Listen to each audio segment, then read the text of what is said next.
আরে আরে আমি এত ছোট কি করে হয়ে গেলাম? কারণ যারা আমার অনুমতি ছাড়া এই নদীর পানি খায় তারা তোর মতো ছোট হয়ে যায়। কি, আমাকে মাফ করে দাও, দয়া করে আমাকে এবার বড় বানিয়ে দাও। আমি পারবো না। আরে বলে তো যাও, বড় কি করে হব?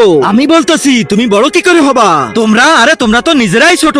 হ্যাঁ, কারণ আমরাও তোমার মতো অনুমতি ছাড়াই নদীর পানি খাইছিলাম। তা তোমরা জানোই যখন বড় কি করে হবা, তা হচ্ছ না কেন?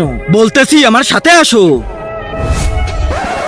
এই দেখো, এই হাড়ির পানি খেতে পারলে আমরা বড় হয়ে যাব। কিন্তু এই হাড়ি তখনই পানি দেবে যখন এর প্রশ্নের সঠিক উত্তর দেওয়া হবে। এই আমাদের সবাইকে প্রশ্ন করছে, কিন্তু আমরা পারিনি।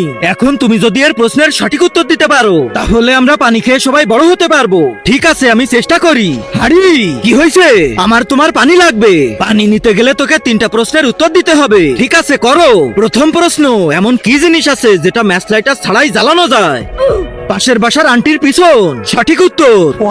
এবার দ্বিতীয় প্রশ্ন, এমন কি জিনিস আছে যেটা দিনের পর দিন বাড়তেই থাকে? সুদের টাকা। সঠিক উত্তর। হ্যাঁ, সাব্বাস আমার ভাই, আর মাত্র একটা প্রশ্ন, তারপর আমরা বড় হয়ে যাব। এবার শেষ প্রশ্ন, বলো। তার আগে যারা চ্যানেলটিকে সাবস্ক্রাইব করে দিবে তাদের মা বাবা যেন অনেক দিন বেঁচে থাকে, আর যারা ভিডিওটাতে লাইক কমেন্ট করে দিবে তাদের মনের আশা যেন পূরণ হয়ে যায়। কমেন্টে বলে যাও আই লাভ ইউ মা বাবা। কি কালারের জাঙ্গিয়া পড়ছো? আরে বাহ, এটা তো সহজ প্রশ্ন, বলে দে ভাই। আরে এটার উত্তর আমি দিতে পারবো না। আরে কেন, এটা তো সহজ। আচ্ছা দেখে বলে দে। আরে আমি জাঙ্গিয়াই পড়ি না। আরে শালা, এত বড় হয়ে গেছিস তাও জাঙ্গিয়া পড়িস না? শালা, তোর জন্য এখন আমাদের ছোট থাকা লাগবে।